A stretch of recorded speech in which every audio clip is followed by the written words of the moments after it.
एक समय की बात है। एक छोटे से गांव में एक बुजुर्ग महिला रहती थी। उनका नाम राधा था। राधा बहुत ही दयालु और सहानुभूतिपूर्ण थी। वह बहुत गरीब थी, लेकिन उनकी गरीबी उनके स्नेह और दया को कभी कम नहीं कर सकी। राधा का एक ही बेटा था, जिसका नाम रामू था। रामू किसी नगर में नौकरी करता था और अपनी माँ से बहुत प्यार करता था। रामू हर महीने अपनी माँ के पास आता था, उसे पैसे देता था, फिर वापस शहर चला जाता था। एक महीने रामू नहीं आया, फिर दूसरे महीने भी वह नहीं आया। राधा को बहुत चिंता हुई। उसने सोचा कि उसके पास पैसे तो हैं, लेकिन उसके बेटे का ख्याल उसे चैन नहीं आने दे रहा था। वह रोज बेटे का इंतजार करती, लेकिन रामू नहीं आया। अंततः राधा ने फैसला किया कि वह शहर जाएगी और अपने बेटे का पता लगाएगी।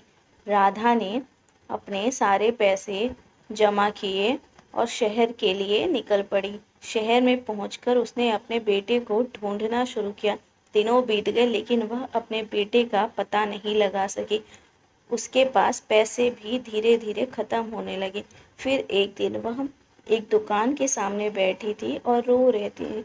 दुकानदार ने उसे देखा और उसके दुख का कारण पूछा। राधा ने अपनी कहानी सुनाई। दुकानदार ने उसे अपने बेटे के बारे में और बताया रामू ने एक हादसे में अपनी जान गंवाई थी। राधा ये सुनकर टूट गई। उसने अपने हाथों से अपने बेटे के नाम की मिट्टी चूमी। उसके आंखों में आंसू थे, लेकिन उसके मन में एक आशा थी। उसने अपने बेटे को खोने के दुख को स्वीकार किया और अपने गांव लौटने का फैसला किया। राधा की कहानी हमें यह सिखाती है कि जीवन में कठिनाइयाँ आएंगी, लेकिन हमें कभी हार नहीं माननी चाहिए। उसकी कहानी हमें दया, सहानुभूति और प्यार की शक्ति के बारे में भी याद दिलाती है।